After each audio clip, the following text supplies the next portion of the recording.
Education 504 Methods of Research by Juan Valladolid. So this is a simple introduction and a glimpse of my life. A lot of you guys already know me from previous classes that we've had together, and if you don't, welcome to my life. So I got married last year in August to my wife Stefania. This year we had a baby. He was born in February. His name is Mateo Valladolid, as you can see. He's a really great baby. He doesn't cry a lot. He sleeps throughout the whole night. He likes to laugh a lot. He likes to listen to loud music. Um, so he's about 4 months right now, and I've been lucky enough to stay home with him throughout this whole time.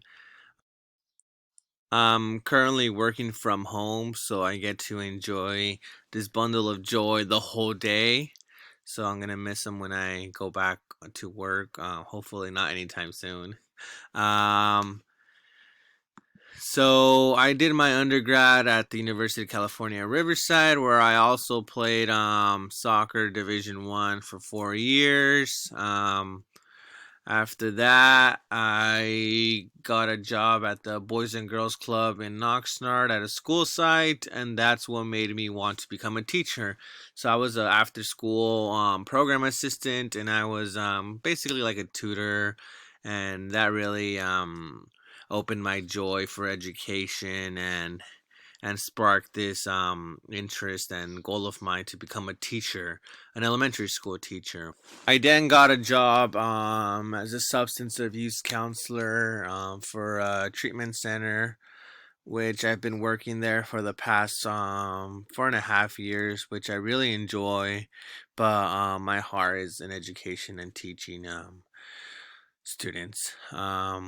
Another interesting fact about me is that I love playing soccer and I coach soccer, and I can't wait for my son to grow and take him to my games or take him to the park and show him how to play and take him to soccer stadiums. So I'm really excited about that. So welcome to my life, and I'm looking forward to watching everybody else's videos. Thank you. Bye bye.